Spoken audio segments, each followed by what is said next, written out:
तो लगातार हमारा चर्चा का जो दौर है वो चल रहा है और हम उत्तर प्रदेश की बात महाराजगंज में देखें। हमने तमाम जनप्रतिनिधियों से बात की, उनसे पूछा कितना काम हुआ, कितना विकास हुआ। अब बात होगी प्रशासन की, क्योंकि प्रशासन की जिम्मेदारी होती है विकास योजनाओं को धरातल पर उतारना।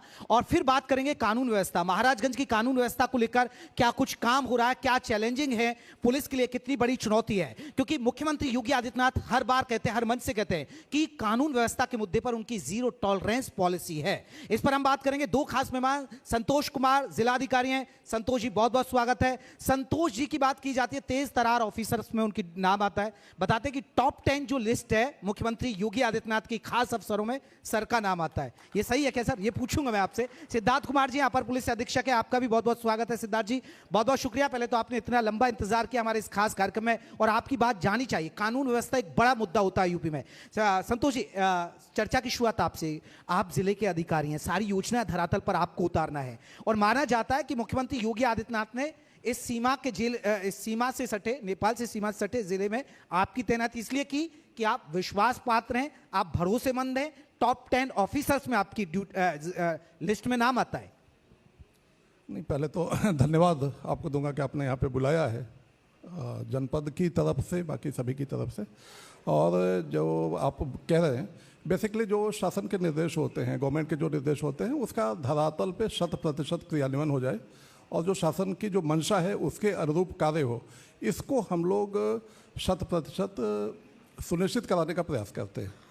अभी कोई ऐसी योजना है जो अभी आपने कोई रोड मैप खींचा है जब से आपने यहाँ जिम्मेदारी संभाली है, तो हमारे दर्शकों के साथ शेयर करें कि अभी हम ये इन योजनाओं पर काम कर रहे हैं और प्रशासन की ये बड़ी योजनाएं आपको धरातल पर देखेंगे, जिससे महाराजगंज की तस्वीर बदलने वाली है आने वाले टाइम में। निश्चित रूप से आप ही देखें, किसी भी जनपद के, किसी भी क्षेत्र के विकास के लिए वहाँ का जो इंफ्रास्ट्रक्चर है, अवस्थापना सुविधा है, उसका विकास सर्वाधिक महत्वपूर्ण होता है। आप देखें, जनपद महाराजगंज अब हर तरह से कनेक्टिविटी से जुड़ गया है। रोड ट्रांसपोर्ट की बात करें तो हमारा जो NHAI का जो सड़क है गोरखपुर से जो सोनौली इंटरनेशनली कनेक्ट कर रहा है, वो अब बहुत ही शीघ्रता के साथ पूर्ण होने जा रहा है। जो उसका स्ट्रेंथनिंग थी और जो 4 लेनिंग का कार्य है, बहुत शीघ्रता से पूर्ण हो रहा है। इसी तरह से जो हमारा महाराजगंज से जो दूसरा इंटरनेशनल बॉर्डर टूटीबारी को जोड़ने वाली जो सड़क है, उस सड़क का भी कार्य 4 लेन के साथ साथ अत्यंत शीघ्रता से हमारा वो कार्य पूर्ण हो रहा है। रोड ट्रांसपोर्ट के बाद एक महाराजगंज जो वंचित था, हमारा विशेष रूप से रेल से वंचित था, तो गवर्नमेंट ने यहाँ भी रेलवे नेटवर्क देने का प्रयास किया है। ये कार्य चल रहा है, जो कि आप पहले देखें तो ये आनंद नगर घुगली तक है हमारी रेल नेटवर्क, वहाँ से आनंद नगर तक, और फिर आनंद नगर से महाराजगंज तक, तो ये रेल नेटवर्क का कार्य चल रहा है। तो ट्रांसपोर्टेशन जो सबसे महत्वपूर्ण है, पर कब तक, क्योंकि सबकी उम्मीदें इस पर है, और उससे कितना फायदा आप देखते हैं? कार्य प्रारंभ हो गया है। हाँ। लैंड एक्विजिशन का कार्य लगभग पूर्ण हो गया है, कार्य प्रारंभ है, और जो अपनी जो समय सीमा है, हम लोगों को ये पूरा उम्मीद है कि जो रेलवे के नेटवर्क का कार्य है 2027 के आसपास हम लोगों को ये दिखाई दे जाएगा, ये संपूर्ण कार्य यहाँ पे। और जब रेलवे की हम बात कर रहे हैं तो उससे जो एक बड़ा विकास होगा, जो हमारा जो फ्रेट चार्जेज होते हैं, किसी भी को ढोने का जो चार्ज होता है, अब जब रैक से यहाँ पे आएंगे तो निश्चित रूप से इसका लाभ सभी को मिलेगा।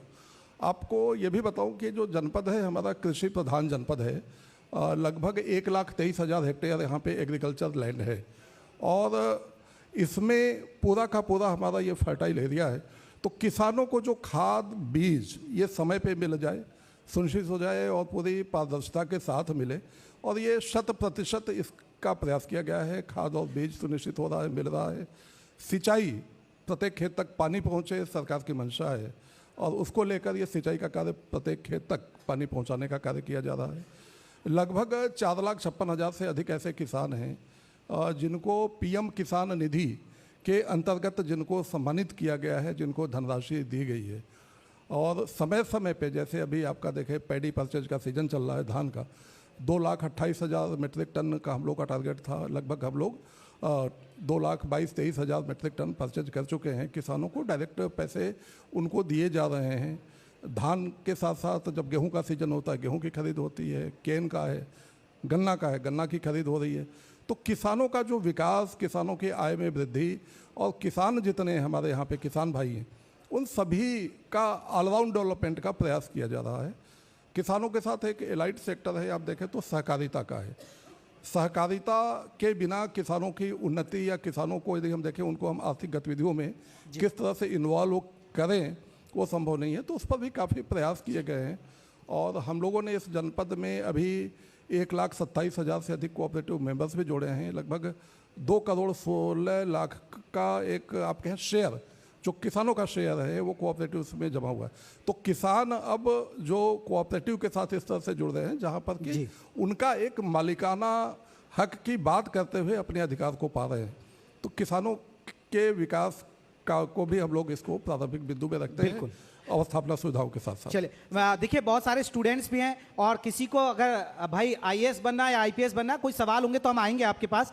बाकी चर्चा को हम आगे कर रहे हैं, आएंगे आपके पास भी। अगर आपके मन में सवाल है कि सर की तरह आपको डीएम बनना है, आपको पुलिस में जाना, तो वो भी आप सवाल जवाब ले सकते हैं उनसे। ठीक है सिद्धार्थ जी, कितनी बड़ी चुनौती रहती है वैसे तो योगी फोर्स की, या क्योंकि हम लोग ये ज्यादातर जिक्र करते हैं क्योंकि पुलिस की बहुत तारीफ होती है यूपी पुलिस की, लेकिन महाराजगंज की बात करें तो यहाँ पर सबसे ज्यादा चैलेंजिंग क्या है पुलिस के लिए? जैसा कि आपने कहा कि माननीय मुख्यमंत्री जी का जीरो टॉलरेंस क्राइम के अगेंस्ट है, तो डेफिनेटली इस जनपद में भी इसका पालन होता है। Zero tolerance against crime, criminals and corruption. Maharajganj के साथ स्पेसिफिक एक समस्या है या कह सकते हैं कुछ एडवांटेज या कुछ डिसएडवांटेज रहती है। पोरस इंडो नेपाल बॉर्डर करीब 84 किलोमीटर्स का हमारा पोरस बॉर्डर पड़ता है और नेपाल के साथ हमारा रोटी बेटी का रिश्ता है, तो इसको फेंसिंग नहीं की जा सकती है, तो हमारी सिस्टर एजेंसीज के साथ गार्ड किया जाता है। लेकिन इसका कुछ फ़ायदा क्रिमिनल्स भी उठाते हैं कि इधर क्राइम करके अगर उधर चले जाते हैं तो हमको एक दूसरे के कोऑपरेशन के बेसिस पे ही उनको डिटेक्ट करना पड़ता है। तो इस समय तो अगर कहा जाए भौगोलिक स्थिति के हिसाब से तो सबसे बड़ा चैलेंज हमारे लिए इंडो नेपाल बॉर्डर पे पड़ता है कि की स्मगलिंग रोकना और क्रिमिनल्स का अक्रॉस द बॉर्डर मूवमेंट रोकना पड़ता है। सर अभी एक सवाल ये अभी हाल ही में क्योंकि ये फैसला आया था कि रजिस्ट्री जब करानी है तो आपको पैन कार्ड बहुत ज़रूरी होगा। उसके पीछे की वजह यही बताई गई थी क्योंकि जो नेपाल से जुड़े ज़्यादातर सटा हुआ है, क्योंकि यहाँ से ज़्यादातर ये केसेस आ रहे थे फर्जी रजिस्ट्री के इस तरह से। तो क्या लगता है कि ये भी बहुत बड़ा चैलेंजिंग है कि क्योंकि कई बहुत सारी खबरें आई कि ऐसे फर्जीवाड़े को पकड़ा भी गया है पुलिस के द्वारा? जी मैडम, ये आपका कहना सही है, फर्जीवाड़े को पकड़ा तो गया है, लेकिन चूंकि ज़मीन की रजिस्ट्री का केस हम लोग से डायरेक्ट हम लोग उसको डील नहीं करते हैं, वो रजिस्ट्रार ऑफिस डील करता है। तो उनके माध्यम से जब कभी शिकायत होती है, इनिशियल तो ये था कि उसमें कोई इनके द्वारा कोई वो नहीं देखा जाता था, अगर कोई भी हो सकता है रिश्तेदार को अपना बता के यहाँ रजिस्ट्रेशन करा लेता था। लेकिन अगर कहीं बाद में कोई शिकायत होती थी और जांच होती थी, कोई नेपाली सिटीजन ले ली है, तो डेफिनेटली उस पर जांच करके कार्रवाई की जाती है। लेकिन सिद्धार्थ, आपने भी जिक्र किया क्यों चैलेंज इसलिए क्योंकि नेपाल से आप कोई भी बात होती है कि कोई आतंकवादी भी निकलता तो माना जाता है कि नेपाल के जरिए दाखिल होता है भारत में, वो आतंकी गतिविधियों को देता है। कोई भी बड़ा क्रिमिनल या गैंगस्टर आपके लिए हो जाता है, इवन सीमा हैदर भी यहीं से निकलकर चली गई। तो वो एक चैलेंज कितना होता है, फिर उसको कैसे आप करते हैं, उसको तालमेल कैसे बिठाते हैं फिर उसको? बॉर्डर के लिए पहले तो मैं एक चीज़ क्लियर कर दूं कि हमारी जो बॉर्डर गार्डिंग एजेंसी है वो हमारी एसएसबी है जी। हम लोग सेकंड लाइन ऑफ डिफेंस के तौर पे वर्क करते हैं। मेनली हमारी जो बॉर्डर को मैन कर रही है वो हमारी एसएसबी मैन कर रही है, बिल्कुल उनके द्वारा ही चेकिंग फ्रिस्किंग की जाती है। लेकिन हमारे और उनके बीच में बहुत अच्छा कोऑर्डिनेशन रहता है, पेट्रोलिंग भी हमारी ज्वाइंट की जाती है और बॉर्डर पे चेकिंग भी नॉर्मली, जैसे कोई अगर नेशनल फेस्टिवल्स आते हैं या कोई अलर्ट आता है तो हमारी ज्वाइंट टीम्स ही सप्लीमेंट करके हम उनको चेकिंग करते हैं। जैसे बीच में आपका जनजी रेवोल्यूशन आपने देखा होगा, तो एक चैलेंज था, तो उस समय हमने उनको सप्लीमेंट करके एज ए पार्टनर एजेंसी हम लोगों ने वो किया था। और बीच बीच में इसी सतर्कता का परिणाम रहता है कि हम क्रिमिनल्स को या स्मगलर्स को नैप करने में सफल होते हैं। ये एक दूसरे के सहयोग की बात है और सभी एजेंसीज, चाहे वो कस्टम्स हो, चाहे एसएसबी हो, चाहे आईबी हो, चाहे सिविल पुलिस हो, ये कोऑर्डिनेशन की एक्टिविटी है जिसमें हम सफल हो। चलिए, किसी का कोई सवाल स्टूडेंट्स का या कोई और सवाल पूछना चाहता है? बिल्कुल खड़े हो जाइए, जल्दी से पूछेगा जी। किससे सवाल है आपका? संतोष शर्मा जी से या सिद्धार्थ जी से? सिद्धार्थ सर से। जी बिल्कुल। Sir, my self Ranu Kumari from Pandit Deendayal intermediate college Maharajganj. मेरा सवाल यह है कि जब हम स्कूल से निकलते हैं तो लॉट्स ऑफ ट्रैफिक हो जाते हैं, जिससे गर्ल्स के प्रोटेक्शन पे भी सवाल उठते हैं और जो गर्ल्स हैं वो घर लेट पहुंचती हैं, जिसकी वजह से उनके माता पिता को उनके बारे में चिंता होती है। तो इसके बारे में आपका क्या कहना है? बहुत अच्छा सवाल, जोरदार तालियां, क्योंकि ट्रैफिक होता है वाकई में। जब स्कूलों की छुट्टियां होती हैं, बस, ई रिक्शा, ये वो रिक्शा, बहुत तमाम जाम, और कई कई घंटे हो जाते हैं बच्चे घर पहुंचने में। आपका क्वेश्चन वैलिड है। हर शहर की एक देखिए कैरिंग कैपेसिटी होती है ट्रैफिक को लेकर के, और उसमें दो पहलू होते हैं। एक तो हमारा पहलू होता है जागरूकता का, दूसरा पहलू है प्रवर्तन का, जिसमें हम चालान करते हैं। तो आपके माध्यम से और यहाँ जो हमारी प्रबुद्ध जनता बैठी है, इसके माध्यम से भी जागरूक करना चाहूँगा कि जितना हम ट्रैफिक नियमों का पालन करेंगे उतना ट्रैफिक स्मूथ चलेगी। हमारी ड्यूटीज़ लगी रहती हैं, लेकिन अगर आप अपनी लेन में नहीं चल रहे हैं तो डेफिनेटली आप ट्रैफिक कहीं ना कहीं जाम करेंगे। हर आदमी को जल्दी है, लेकिन अगर हम पैशेंस और नियम का पालन करें, नियम इसीलिए बनते हैं कि अगर आप उनका पालन करें तो कहीं भी कोई इशू नहीं आएगा। हम दोनों लाइन से वर्क करते हैं, जागरूक करते हैं। नॉर्मली कोई न कोई विद्यालय में विजिट करके बच्चों को भी जागरूक करते हैं और लोगों को भी ये कहते हैं कि हम नियमों का पालन करें। जहाँ तक आप सिक्योरिटी की बात कर रही हैं, ट्रैफिक से आपको सिक्योरिटी के लिए मैं आश्वस्त करता हूँ कि आप निश्चिंत रहिए, हमारी ड्यूटीज़ रोड पे हमेशा रहती हैं। उसके साथ साथ मैं ये भी आश्वस्त करूंगा कि हमारे एंटी रोमियो स्क्वाड्स भी हैं जो प्लेन क्लोथ्स में या डिफरेंट उसमें भेष में घूमते रहते हैं। तो इसके प्रति तो आप निश्चिंत रहें, आप निडर होकर कहीं आ जा सकती हैं। ट्रैफिक का पॉइंट आपका बिल्कुल वैलिड है कि एक समय जब हमारी कैरिंग कैपेसिटी से ज़्यादा बसेज आ जाती हैं सड़क पे और हर आदमी जल्दी के कारण ट्रैफिक नियमों को वायलेट करता है, तब हमारे पास थोड़ा ट्रैफिक चोक होती है। लेकिन आपके इस पॉइंट पे हम बिल्कुल एड्रेस करेंगे इसको, हमारी ड्यूटीज भी मौजूद रहेंगे और हम इंश्योर करेंगे कि भविष्य में आपको लीस्ट ट्रबल हो और अपने घर पे समय से पहुंच सके। संतोष शर्मा जी, मेरा सवाल, क्योंकि महाराजगंज को क्योंकि नेपाल से सटा है इस जिला में, अगर क्योंकि कहा जा रहा है कि इको टूरिज्म पर भी काम हो रहा है, रोजगार के लिए कोई रास्ता, ऐसी कोई अभी कोई प्लानिंग है कि जो भविष्य में हम महाराजगंज के लोगों को आप एक डीएम के तौर पर एक आश्वासन करें, जिलाधिकारी के तौर पर, देखिए यहाँ रोजगार के रास्ते खुलने के लिए ये तैयारी करवा रहे हैं, इको टूरिज्म, क्योंकि लोग जाते हैं घूमने तो नेपाल निकल जाते हैं, कोई ऐसा ठहराव बनाने की कोई प्लानिंग आपके जहन में चल रही है कि यहाँ भी टूरिज्म हो? निश्चित रूप से आपने बहुत ही अच्छा सवाल किया है। और जो हमारा ये महाराजगंज जनपद है वो नेचुरल रिसोर्सेज से, प्राकृतिक संसाधनों से भरपूर है और यहाँ पे कई ऐसे पुराने साइट्स भी हैं, आर्कियोलॉजिकल साइट्स भी हैं जहाँ पर कि हम लोग टूरिज्म के डेवलपमेंट का कार्य कर रहे हैं। वो बुद्धिस्ट सर्किट से इसको जोड़ने का प्रयास किया जा रहा है और इसके साथ ही साथ जो हमारा रिजर्व फॉरेस्ट का एरिया है उसमें सेंचुरी भी है, वाइल्ड लाइफ सेंचुरी भी है। तो 100 की बारवा पूरा का पूरा एरिया है जहाँ पर कि आप देखें लेपर्ड इस समय काफ़ी हैं वहाँ पे, और इसके साथ ही साथ अदर वाइल्ड लाइफ भी हैं, टाइगर्स वगैरह भी हैं। यहाँ पे जो वाइल्ड एनिमल्स हैं उनका एक रेस्क्यू सेंटर भी बन रहा है और जो फॉरेस्ट एरिया को एक्सप्लोर करने के लिए यहाँ पे हम लोग ये प्रयास कर रहे हैं कि वो राइड लोगों को अवेलेबल हो और लोग फॉरेस्ट एरिया में जाएं, देखें। क्रोकोडाइल का हमारे यहाँ एक नेचुरल सेंटर है जो जहाँ पे कि क्रोकोडाइल्स की ब्रीडिंग हो रही है। तो इस तरह से हमारा जो रिसोर्सेज है, फॉरेस्ट का जो एरिया है, वहाँ पर हम लोग इको टूरिज़्म के लिए प्रयास कर रहे हैं और वहाँ पे अभी इन रिसेंट डेज कई हमारे प्रोजेक्ट्स चल रहे हैं जहाँ पर कि हमारा टूरिस्ट अट्रैक्शन के पॉइंट्स होंगे और टूरिज़्म वहाँ पर आएगा और लोग आएंगे। इसके साथ ही साथ चाहे हमारा वो देवदा का एरिया है और अन्य जो एरियाज हैं जहाँ पर कि जो कहा जाता है कि महात्मा बुद्ध जी के ननिहाल की भी बात कही जाती है यहाँ पे, तो वो सारे एरियाज ऐसे हैं जहाँ पर कि अभी हमारे कुछ एक्सकेवेशंस वगैरह चल रहे हैं। तो फाइनल जो भी कंक्लूजन होगा, बट ये ज़रूर कहना चाहूँगा कि सारे के सारे जो साइट्स हैं वो आर्कियोलॉजिकल साइट्स हैं, एक पुराने समय से हैं विद्यमान। और ये जो हमारा सर्किट है, जब आप देखेंगे जो पूरा का पूरा लुम्बिनी से जो कुशीनगर और सिद्धार्थ नगर पूरे के पूरे सर्किट पे आ रहा है, तो जो इंटरनेशनल टूरिज्म को भी अट्रैक्ट कर रहा है, इसके साथ साथ जो हमारे वाइल्ड लाइफ के जो प्रेमी हैं उनको भी अट्रैक्ट कर रहा है, वाइल्ड लाइफ के लोगों के लिए भी। और इसके साथ ही साथ हमारे पास जो एक अदर जो आप देखें अट्रैक्शन की बात है, वो ODOP जो हमारा है वो बेसिकली वो फर्नीचर जो हमारा वुड प्रोडक्ट्स हैं वो है। ODOP को लेकर यहाँ पे जैसा कि मैंने बताया कि रिच एरिया है ये फॉरेस्टेशन के मामले में, तो यहाँ पे लकड़ी के कारोबार काफ़ी होते हैं और पूरा का पूरा यदि इसको हम लोग देखें तो लगभग मोटा मोटा हमारे पास लगभग 250 से अधिक ऐसे यूनिट्स हैं जो कि अभी हमारे अनग्राउंड हो गए हैं, MOU हो गए हैं और उसमें लगभग 7-8 हज़ार लोगों को डायरेक्ट 7,500 के आसपास डायरेक्ट एम्प्लॉयमेंट मिला है। इनडायरेक्ट एम्प्लॉयमेंट के रूप में जो इकोनॉमिक एक्टिविटीज़ बढ़ेंगी उसमें भी काफ़ी जनपद के ऐसे लोग हैं जो उससे इनडायरेक्टली बेनिफिटेड होंगे। तो रोजगार का भी सृजन किया जा रहा है, जो हमारे पर्यटक गतिविधियाँ हैं उनका भी बढ़ावा दिया जा रहा है, प्रकृति का भी संरक्षण किया जा रहा है।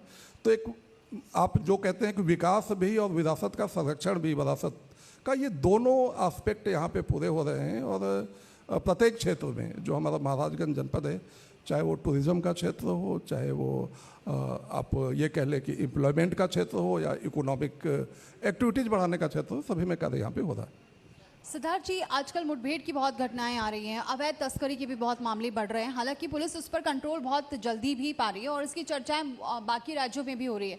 क्या वजह मानते हैं और कितनी चुनौतियां ये इस मामले में भी होती है, क्योंकि हम देखते हैं बहुत जल्दी एक्शन लिया जाता है, बदमाश पकड़े जा रहे हैं, लगातार मुठभेड़ की घटनाएं लगातार आ रही हैं, तो इसको लेकर आप क्या कहेंगे?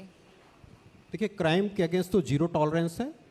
अगर कहीं क्राइम होगा तो क्रिमिनल्स के विरुद्ध जो बिफिटिंग रिप्लाई होगी, बिफिटिंग कार्रवाई होगी, वो की जाती है। जहाँ तक स्मगलिंग की बात है, स्मगलिंग में जैसे मैंने कहा कि ये पोरस बॉर्डर है, तो पोरस बॉर्डर के कारण हम लोगों को ये चैलेंज के तौर पे हम उसको लेते हैं और सिस्टर एजेंसी के साथ इसको लग के काम करते हैं और प्रॉपर टिप ऑफ से हम कार्रवाई भी करते हैं। इसमें customs act mainly price differential है दोनों कंट्रीज़ के बीच में, जिसके कारण से ये स्मगलिंग की घटनाएं होती हैं।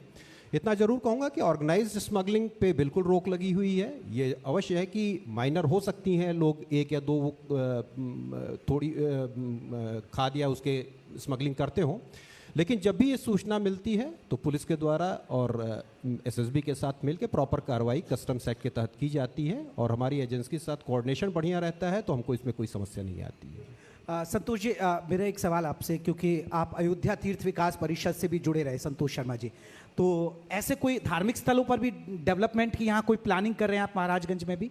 क्योंकि आपने तो उसका बहुत अनुभव है, अयोध्या में रहने के बाद आपने उससे चीज़ों को देखा है वहाँ। निश्चित रूप से यहाँ पे देखिए, आप देखें जो चौक का एरिया है वो वहाँ पर एक गोरक्षनाथ पीठ का टेम्पल है जो महत्वपूर्ण है। इसके साथ साथ हमारे यहाँ पर जो देवी के टेम्पल्स हैं जो वन क्षेत्र से लगे हुए हैं या वन क्षेत्र में, चाहे वो लेहड़ा देवी जी का मंदिर हो, सोनाड़ी देवी का मंदिर हो, इस तरह से शिव मंदिर में भी बहुत ही प्राचीन स्थल है हमारा, चाहे इटैया का हो, कटेरा का हो, कई ऐसे जगह हैं जो कि एक तरह से कह लें कि लोगों के आस्था के केंद्र है।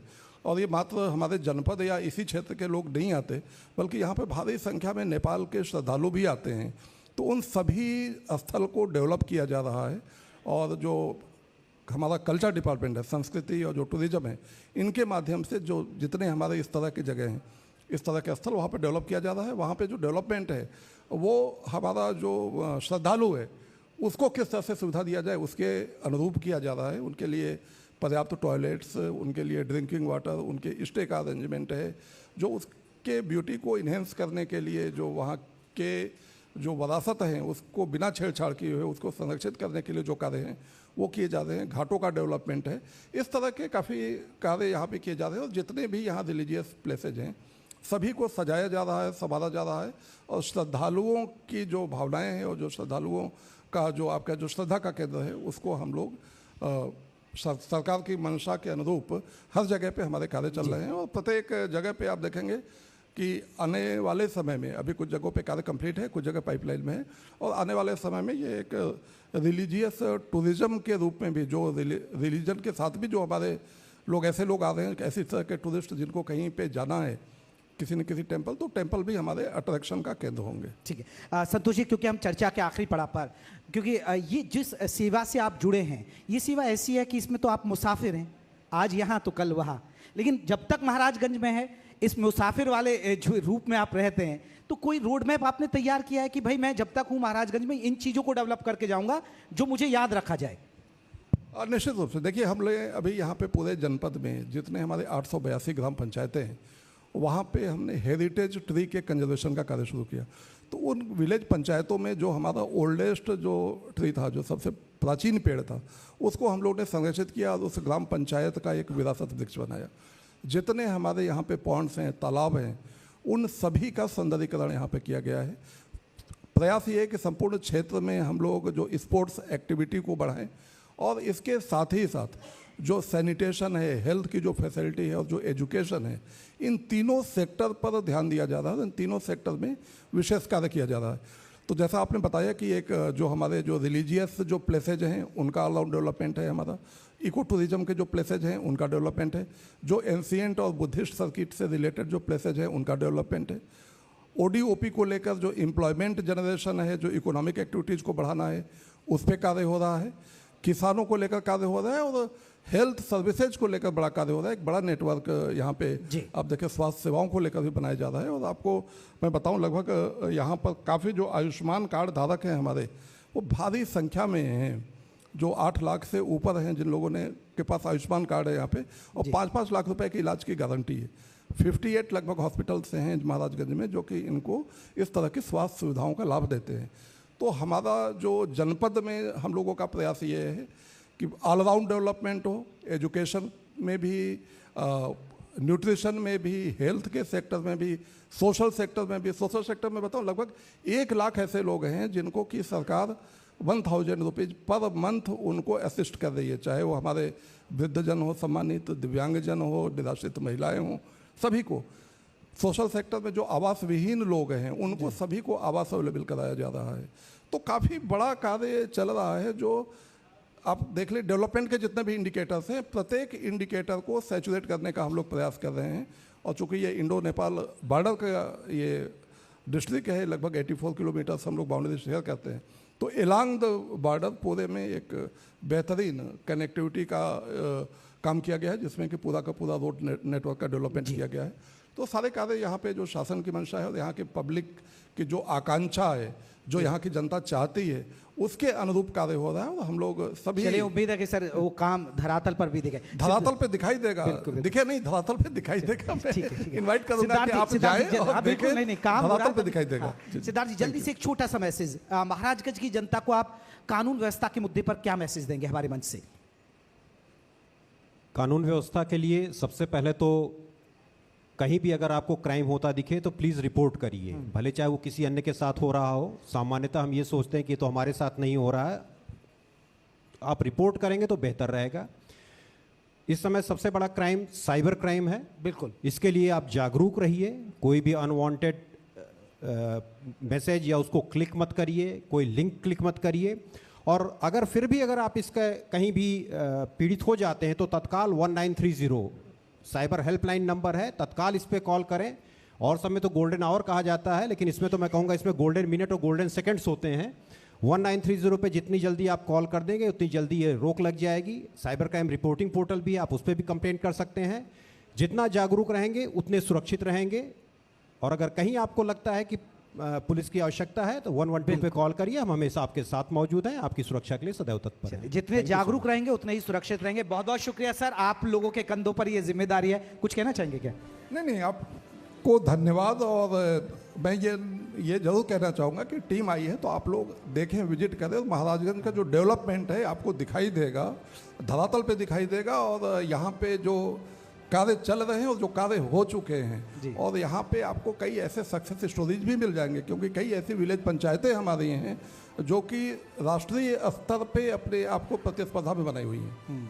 कई ऐसी विलेज पंचायतें हैं। तो आपका ये हमारा जो जनपद है वो एक तरह से कह ले ओवरऑल डेवलपमेंट की तरफ आगे चल रहा है। चलिए सर, बहुत बहुत शुक्रिया, क्योंकि आपके कंधों पर बहुत बड़ी जिम्मेदारी है। एक जिला अधिकारी के ही होता है कि उसे योजना धरातल पर उतारनी होती है। बहुत बहुत शुक्रिया सर, हमारे मंच से आप जुड़े और आपने बहुत अच्छी अच्छी बातें की और बहुत सारे सवालों का जवाब दिया कि आपका रोड मैप क्या है इस जिले के विकास और कानून व्यवस्था के मुद्दे पर। बहुत बहुत शुक्रिया सर, आप मंच